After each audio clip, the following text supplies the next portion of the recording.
नमस्कार, मैं हूं अंकुर और आप देख रहे हैं सत्यहिंदी.com। एक नजर डालते हैं अब तक की सुर्खियों पर।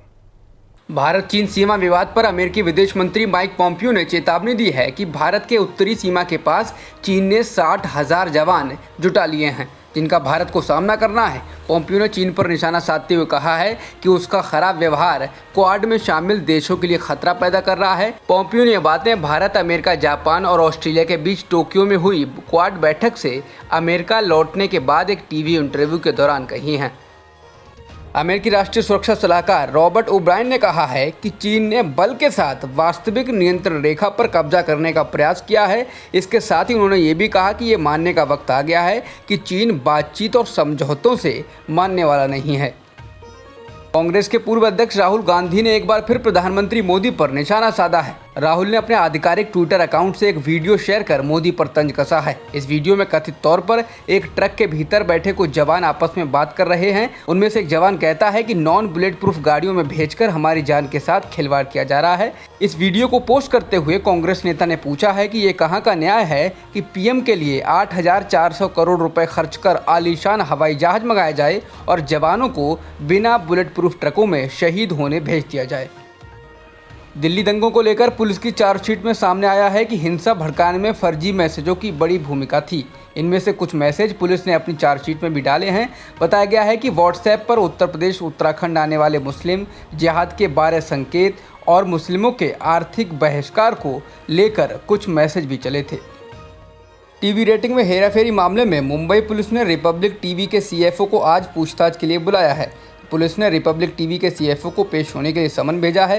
मुंबई पुलिस ने गुरुवार को प्रेस कॉन्फ्रेंस कर इस मामले का खुलासा किया था और इसमें 3 चैनलों के खिलाफ शिकायत मिलने की बात कही थी, जिसमें रिपब्लिक टीवी का नाम भी शामिल था। अधिकारियों ने बताया कि इस बात की जांच की जा रही है कि चैनल ने अपनी रेटिंग बढ़ाने के लिए दर्शकों को पैसे दिए ताकि उसे विज्ञापन से ज़्यादा आय हो सके। लोन मोरेटोरियम मामले में केंद्र सरकार ने सुप्रीम कोर्ट में हलफनामा दाखिल किया है, जिसमें कहा गया है कि 2 करोड़ तक के ऋण के लिए चक्रवृद्धि ब्याज माफ करने के अलावा कोई और राहत देना राष्ट्रीय अर्थव्यवस्था और बैंकिंग क्षेत्र के लिए हानिकारक हो सकता है। केंद्र ने कहा कि पहले से ही सरकार ने वित्तीय पैकेजों के माध्यम से राहत की घोषणा की थी। उस पैकेज में और ज़्यादा छूट जोड़ना संभव नहीं है। हलफनामे में केंद्र ने कहा कि पॉलिसी सरकार का डोमेन है और कोर्ट को सेक्टर विशिष्ट वित्तीय राहत में नहीं जाना चाहिए। मराठा आरक्षण को लेकर आज महाराष्ट्र में बंद का ऐलान किया गया है। कई मराठा संगठनों द्वारा ये बंद बुलाया गया है, जो नौकरियों और शिक्षा में मराठा समुदाय के लोगों को आरक्षण की बहाली की मांग कर रहे हैं। बता दें, 9 सितंबर को सुप्रीम कोर्ट ने मराठों को आरक्षण देने वाले कानून को लागू करने पर रोक लगा दी थी और मामले को एक बड़ी संवैधानिक पीठ को सौंप दिया था। केंद्र सरकार ने महिलाओं की सुरक्षा को लेकर सभी राज्यों और केंद्र शासित प्रदेशों को नई एडवाइजरी जारी की है। नई एडवाइजरी के अनुसार राज्यों से कहा गया है कि महिलाओं के साथ अपराध मामले में पुलिस थाने की कार्रवाई अनिवार्य कर दी जाए। गृह मंत्रालय ने राज्यों से कहा कि महिला के खिलाफ अपराध यदि थाने के अधिकार क्षेत्र के बाहर हुआ है तो उस स्थिति में शून्य प्राथमिकी दर्ज की जाए। इसके अलावा 60 दिनों के भीतर अनिवार्य जांच और बलात्कार या यौन उत्पीड़न के मामले में 24 घंटे के भीतर अनिवार्य चिकित्सीय परीक्षण भी होना चाहिए। भारत में एक दिन में 73,000 से अधिक कोरोना संक्रमण के मामले दर्ज किए गए हैं और 926 लोगों की मौत हुई है, जिसके साथ ही देश में कुल संक्रमितों का आंकड़ा 69,79,000 के पार हो गया है और मृतकों की संख्या 1,07,000 से ज़्यादा हो गई है। फिलहाल एक्टिव मामले 8,83,000 से अधिक हैं।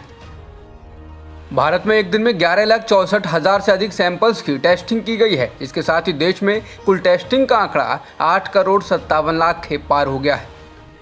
जॉन्स हॉपकिंस यूनिवर्सिटी के अनुसार दुनिया में कोरोना संक्रमितों का आंकड़ा 3,68,00,000 के पार हो गया है और मृतकों की संख्या 10,67,000 के पार हो गई है। वहीं वर्ल्डोमीटर्स वेबसाइट के मुताबिक दुनिया में अब तक 2,78,00,000 लोग ठीक भी हो चुके हैं।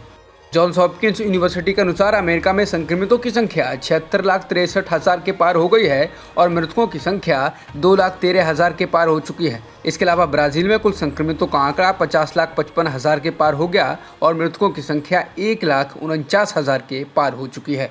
अब तक की खबरों में इतना ही। बाकी खबरों के लिए बने रहिए सत्यहिंदी.com के साथ।